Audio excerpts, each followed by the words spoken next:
Few are winning progress without violence and without any bloodshed, a lesson that others still have to learn. To destroy the existing order, to dismiss the past without a plan for the present and the future, well, that is never enough. We Americans challenge every propagandist and every demagogue, whether he speaks on the radio waves of the world or in the streets of our own cities, to demonstrate his commitment to progress with the facts and the figures. The people of the world cry out for progress, not for propaganda.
You are winning. I see another difference, another lesson that your leadership provides for all who prize real progress.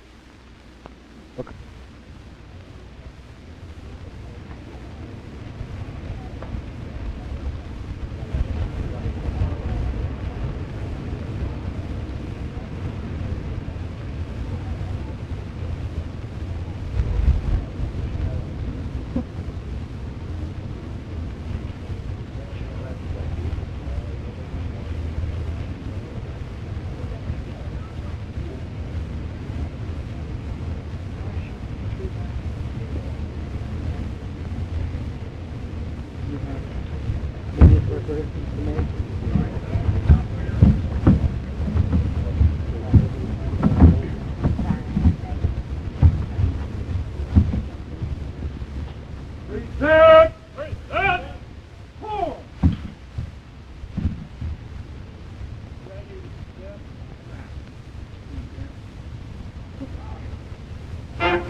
Butcher!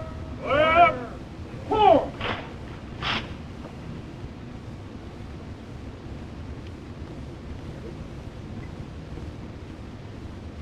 Ready? Cut! Your Majesty, this concludes the ceremony.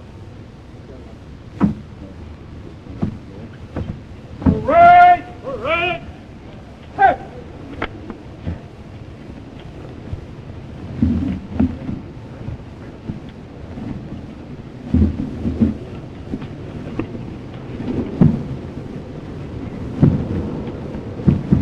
Your Imperial Majesty, distinguished guests, ladies and gentlemen, it is an honor and a very real pleasure to welcome you again to our country. When Your Majesty was here in Washington 3 years ago, you spoke of Iran's determination to build a society in which men may prosper and feel happy and secure, a society in which the benefits of a sound education and a healthy economy are shared not by a few, but by all. We have admired Iran's steady progress toward that goal that you announced. The changes in Iran represent very genuine progress. So far as economic growth rates tell the story of a nation's achievements, Iran's recent record, an annual growth of about 10%, is surpassed by very few countries on this earth. In the 5 years since we visited Iran, 6,500 village schools have been established by your new literacy corps. In 1962, only 8% of your rural population went to elementary school. And now, a short 5 years later, under your leadership, the figure is more than 20% and still rising. Iran has risen to the challenge of new times and new generations through its land reform, through a drive against illiteracy, through a sharp increase in private investment, and through so many other vital reforms, all of which you discussed with me in your planning when I was privileged to visit there. Iran is a different country now from the one that we saw in 1962, and the difference has sprung from Your Majesty's dedicated, inspirational, and progressive leadership, showing they cannot eat rhetoric. Progress in Iran has not meant discarding the past. It has meant keeping the best of the past and forging it to a brighter future. And, Your Majesty, we understand this kind of progress. We are proud to have seen you make it, and we're pleased that we could help along the way. But the accomplishments are yours. And you and your people, we think, have sown good seed.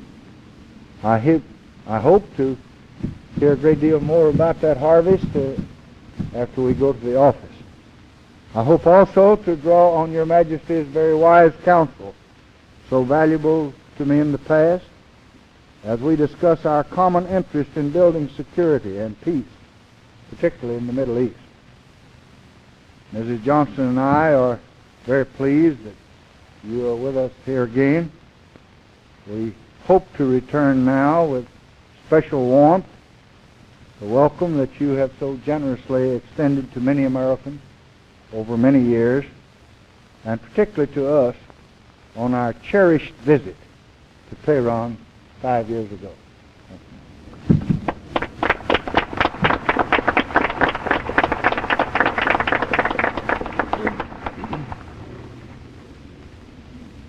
Mr. President, I am overwhelmed by the warmth